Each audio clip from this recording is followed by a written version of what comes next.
par exemple, je suis obligé de dire que Mélanie Klein m'ennuie un peu. Winnicott ne m'ennuie jamais. Bion, Non plus. non, ne m'ennuie pas. Il me pose des problèmes. Je suis parfois pas d'accord. Mais enfin, c'est tellement évident que c'est au-dessus des autres que je ne peux pas m'y intéresser. Je dirais aussi, il arrive à Lacan d'avoir des intuitions fulgurantes. À mon avis, l'ensemble ne tient pas. Mais enfin, L'ensemble ne tient pas. Qu'est-ce qui peut préciser ça sans qu'on entre dans alors des là, je développements vais trop longs? me faire beaucoup d'ennemis, mais comme je n'ai jamais reculé devant ce danger, certains disent même que je le recherche un peu trop. Vous savez ce qu'il y a de dramatique et de tragique chez Lacan. Quand le monde m'a demandé d'écrire sa nécrologie, et comme vous ne l'ignorez pas, le monde fait écrire les nécrologies du temps où les gens sont encore vivants, j'ai intitulé mon article Lacan, hélas. C'était une allusion à la réponse que je crois Gide avait faite, à qui on avait demandé quel est le plus grand poète de la langue française, et il avait répondu Victor Hugo, hélas. Ce qui est une réponse admirable. Moi, je dis Lacan, hélas, pourquoi? Parce que je dis que si Lacan, par sa structure personnelle,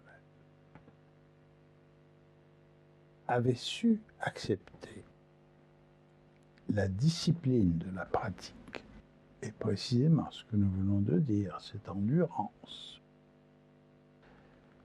cette façon de ne pas se laisser décourager et de combattre un adversaire redoutable, je crois que la psychanalyse aurait fait un bond en avant. Mais malheureusement, il n'avait pas la patience, lui aussi, encore moins que les autres. Et puis, il était affamé de sa gloire personnelle, ce qui est l'explication véritable des séances. Ce que Freud a fait en passant de 6 à 5, lui, il l'a fait par les séances courtes que nous connaissons, mais je ne perds pas le fil de mon raisonnement. Et je reviens à ce que je disais, ce qu'il y a de tragique dans l'œuvre de Lacan, c'est qu'elle est datée. Elle est datée d'une époque où Lacan, suivant les traces de Freud, et étant d'ailleurs capable de faire des commentaires admirables sur les écrits freudiens, lui aussi prend pour base de ses théorisations le névrosé. Et pourtant, Dieu sait s'il a écrit sur une question préalable à toute la psychose, etc. Mais c'est sur les mémoires de Schreber. Lacan a superbement ignoré, je dirais, et passé à côté de la question des calimites. Conclusion, puisqu'il n'en a pas parlé, les Lacaniens après lui disent les calimites, ça n'existe pas. Puisque Lacan n'en a pas parlé, c'est que ça n'existe pas. Or, moi, je trouve que ça nuit beaucoup. Pourquoi? Parce que justement, et Winnicott et Bion, ils ont affronté la difficulté. Et c'est pour ça que je veux bien considérer Lacan comme une des personnes qui a marqué ma propre élaboration de mes propres conceptions, mais avec les réserves que je fais. C'est-à-dire que c'était à la fois une intelligence prodigieuse, une culture sans égale. Alors, je ne parle pas de tous ces défauts qui suffiraient eux-mêmes à disqualifier beaucoup de ses contributions, mais je parlerai du fait que c'est daté. Prenez par exemple une chose qui m'a toujours frappé. Dieu sait si la télévision ou les magazines, périodiquement, puisent dans le fond de la psychanalyse. Ah, on va faire une émission sur la psychanalyse. On va faire plusieurs émissions sur la psychanalyse. Bien. Alors, quels que soient les gens auxquels on demande de la faire, c'est toujours le même topo. On insiste sur le génie qu'était Freud au début, comment, à partir de l'hystérie, il a découvert le rôle des fantasmes, le rôle de l'inconscient, du rêve, etc. Quand on arrive à 1923, il n'y a plus personne. Quand je dis qu'il n'y a plus personne, je veux dire que les gens qui sont chargés de ces émissions ne vont pas chercher ce qui a pu se passer dans la tête du bonhomme.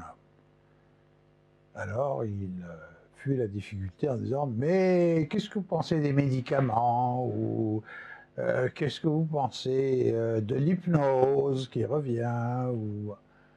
Bref, c'est une manière de taquiner les psychanalystes en disant « Mais enfin, il y a quand même des tas d'états mentaux qui vous échappent et qui vous débordent. » Mais ils ne demandent pas qu'est-ce que vous en pensez. Même dans les émissions récentes qu'il y a eu sur la psychanalyse et où on a invité des gens du dehors, des Kleiniens de Londres, la question est traitée avec une légèreté incroyable, incroyable. Ou alors même chez des gens qui disent « Oui, mais la clinique a changé, maintenant nous avons affaire à beaucoup plus de personnalités narcissiques. » Mais c'est pas sérieux. La documentation qu'on offre n'est pas sérieuse. De quoi s'agit-il? Comment traite-t-on ces gens-là?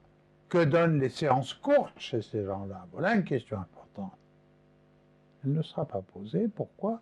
Parce qu'on arrondit les angles du côté de Lacan et qu'on a besoin de jeter du discrédit sur tout ce qui n'est pas lacanien. Or, ça, c'est l'échec de Lacan. Le fait que, moi, je considère que